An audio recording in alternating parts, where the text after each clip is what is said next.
Ever been enjoying a nice sunny day, just perfect weather, and then suddenly, bam, power's out? Yeah, It's happened to more of us than you'd think. And get this, sometimes it's actually caused by too much solar power on the grid. it's true. So today we're diving deep into Victoria's new plan to keep things running smoothly, their solar safety net.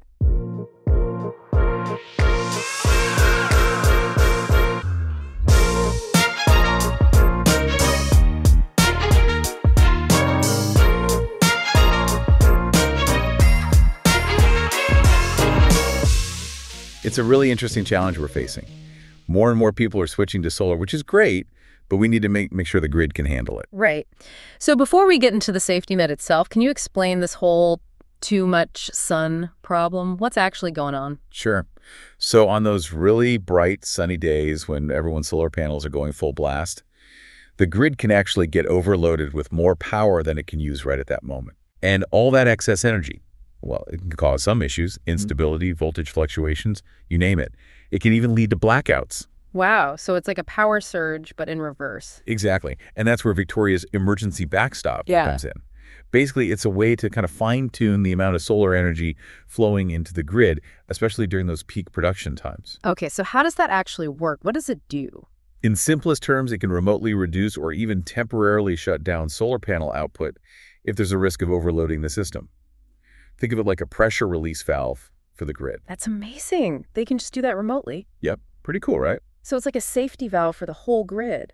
That's incredible. It sounds like something that would only be used in extreme cases, though, right? Oh, absolutely. Nice. It's a last resort to prevent those rare situations where excess solar energy could really cause problems. Okay, so how does this new system affect everyday solar users? What do they need to know? Well, it's being rolled out in stages.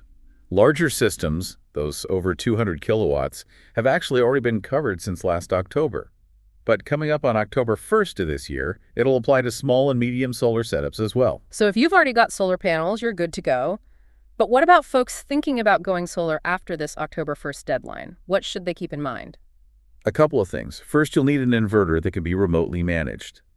That's the device that converts the energy from your panels into usable electricity for your home. So just to be clear, if your system was set up before October 1st, 2024, you're in the clear. This only affects systems installed after that date, right? You got it. The other thing is having a stable internet connection so your system can talk to the grid. Well, the good internet connection is always a good idea. That's the truth. Especially these days. Your solar panels are basically joining the Internet of Things. Exactly. But really, this safety net isn't just about keeping the lights on. It's about making sure Victoria can keep relying on clean energy in the future. Blackouts cost everyone money, and we need to avoid those, especially as we're all trying to move towards more renewable energy sources. I couldn't have said it better myself. Yeah. This whole thing really shows how quickly the shift to renewables is happening, and it highlights how important smart grid management is going to be moving forward. It's great to see Victoria adapting and making space for more and more solar power.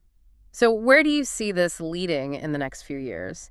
Any thoughts on what the future holds for even more advanced grid management? Oh, definitely. The future is looking bright. I think we can expect to see some super sophisticated grids that can predict and respond to changes in energy supply and demand practically in real time. We might even see widespread adoption of home battery systems that can store extra solar energy for later. Wow. All these technologies combined with this new safety net are setting the stage for a really promising future for solar energy here in Victoria.